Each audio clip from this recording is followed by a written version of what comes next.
अस्सलाम वालेकुम defence lovers. Friends, defence updates में पाकिस्तान और रूस के दरमियान अहम डील से मुतालिक रशियन मीडिया सोर्सेज की तस्दीक पर बात करेंगे। तुर्की की तरफ से F-16 ब्लॉक 30 के लिए AESA रडार की प्रोडक्शन, सऊदी अरेबिया की थार्ड मिसाइल सिस्टम के कंपोनेंट्स की तैयारी, साउथ कोरिया के KF-21 के लिए AESA रडार से मुतालिक टेस्ट फैसिलिटी, स्वीडन और इसराइल समेत दीगर बैन अल-अक़वामी दिफाई खबरें भी इस वीडियो में शामिल होंगी। So let's start.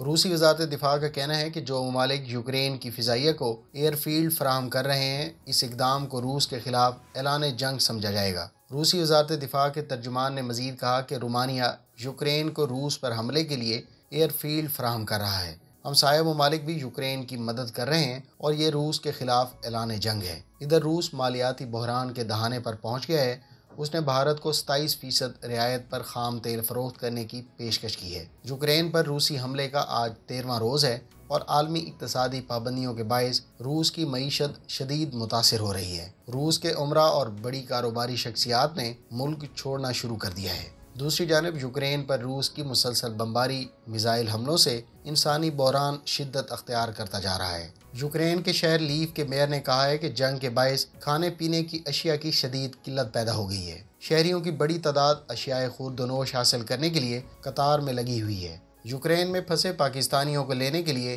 PIA का बोइंग तैयारा पोलैंड के दारुल हुकूमत वारसा रवाना हो गया है। तैयारा 300 से जायद पाकिस्तानियों को लेकर वतन वापस पहुंचेगा। PIA के तर्जुमान के मुताबिक हुकूमत की हिदायत पर फंसे पाकिस्तानियों को लाने के लिए मजीद परवाजें भी चलाई जाएंगी।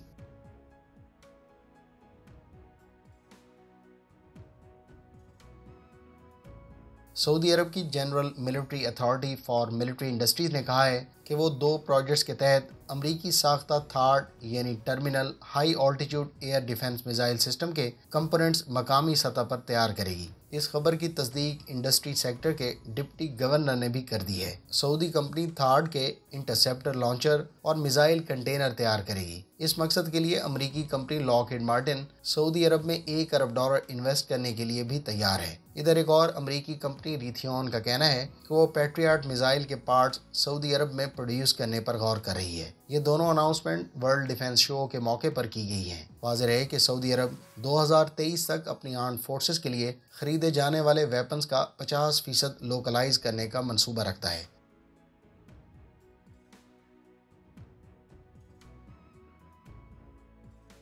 तुर्क कंपनी एसलसान ने अपने F-16 ब्लॉक 30 तैयारों के लिए एक्टिव इलेक्ट्रॉनिकली स्कैन्ड अरे रडार का प्रोटोटाइप डेवलप और टेस्ट कर लिया है। इस रडार को इस साल के आखिर तक तुर्की की फ़िज़ाइया के हवाले कर दिया जाएगा। तुर्की अपने F-16 ब्लॉक 30 तैयारों पर इस रडार को इंटीग्रेट करने का मंसूबा रखता है। इन ब्लॉक 30 तैयारों को पहले ही मरहलावार स्ट्रक्चरल अपग्रेड से गुजारा जा रहा है। एसलसान का मल्टी फंक्शनल AESA रडार इन तैयारों को एडवांस सलाहियत देगा। एसलसान का कहना है कि F-16 के रडार के अलावा कंपनी अकिंजी ड्रोन और MMU यानी 5th generation national combat aircraft के लिए रडार भी तैयार कर रही है। दूसरी जानिब इन तैयारों की स्ट्रक्चर अपग्रेड से एयरक्राफ्ट की फ्लाइट आर लाइफ 8000 आवर्स से 12000 फ्लाइट आवर्स तक बढ़ाने में मदद मिलेगी। इस मॉडर्नाइजेशन प्रोग्राम में दीगर कई तरह की अपग्रेड्स भी शामिल हैं।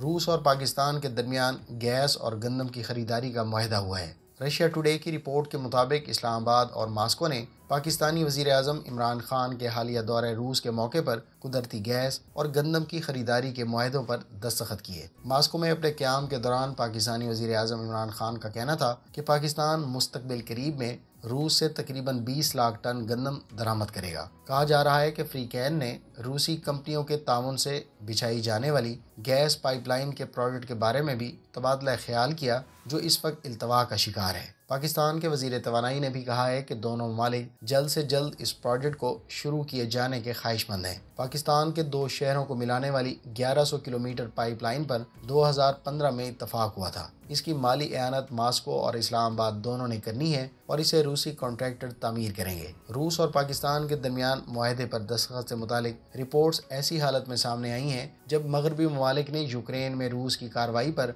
रद्द अमल में मास्को से दूरी अख्तियार कर ली है और उसके खिलाफ सख्त पाबंदियाँ नाफिज कर दी हैं। वाज़ेह है कि पाकिस्तान और रूस के दरमियान अगर तिजारत होती है तो ये यकीनी तौर पर मकामी करेंसी में ही पॉसिबल होगी।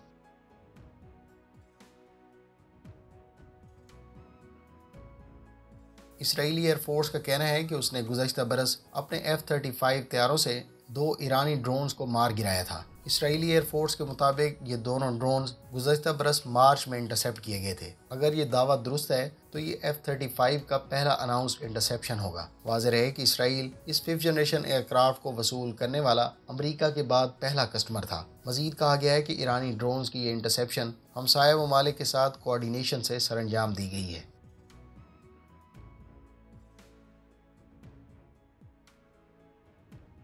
स्वीडन ने यूक्रेन को 84 मिलीमीटर के unguided man portable single shot anti tank missile फराहम करने का फैसला किया है। 84 नामी ये मिसाइल सिर्फ 300 मीटर की रेंज रखता है और इसके बारे में दावा किया गया है कि ये मॉडर्न मेन बैटल टैंक्स के खिलाफ कारआमद है। इससे पहले भी कुछ स्वीडिश साख्ता 84 एंटी टैंक मिसाइल्स की फुटेजेस यूक्रेनियन सोल्जर्स के साथ देखी गई थी।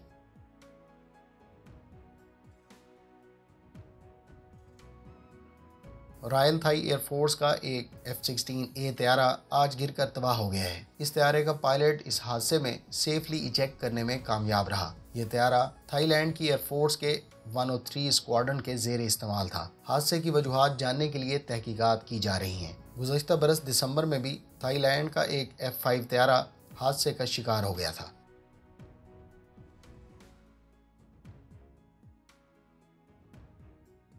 South Korean defence acquisition programme administration ने कहा है कि उसने एक फ़्लाइट टेस्ट बेड एस्टेब्लिश किया है जो कोरिया के KF-21 एयरक्राफ्ट के active electronically scanned array radar की परफॉर्मेंस को इन्हेंस और वेरीफाई करने के लिए इस्तेमाल किया जाएगा। इससे मुतालिक टेस्ट अगले हफ्ते शुरू होंगे जो 1 साल तक जारी रहेंगे। याद रहे कि KF-21 इंडोनेशिया और साउथ कोरिया मिलकर तैयार कर रहे हैं और ये एक 4.5 जनरेशन एयरक्राफ्ट है। इस एयरक्राफ्ट में अमेरिकन इंजन और मिसाइल इस्तेमाल किए जाएंगे।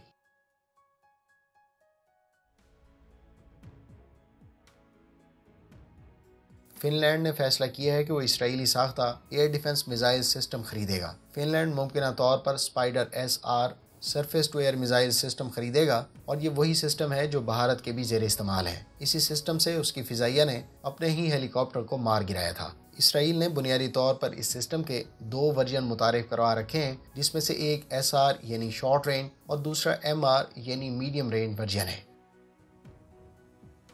फ्रेंड्स, ये थी आज की डिफेंस अपडेट्स। उम्मीद है इस वीडियो से आपकी मालूमात में इजाफा होगा। मिलते हैं नेक्स्ट वीडियो के साथ। अपनी दुआ में याद रखिएगा। अल्लाह हाफिज़। पाकिस्तान जिंदाबाद।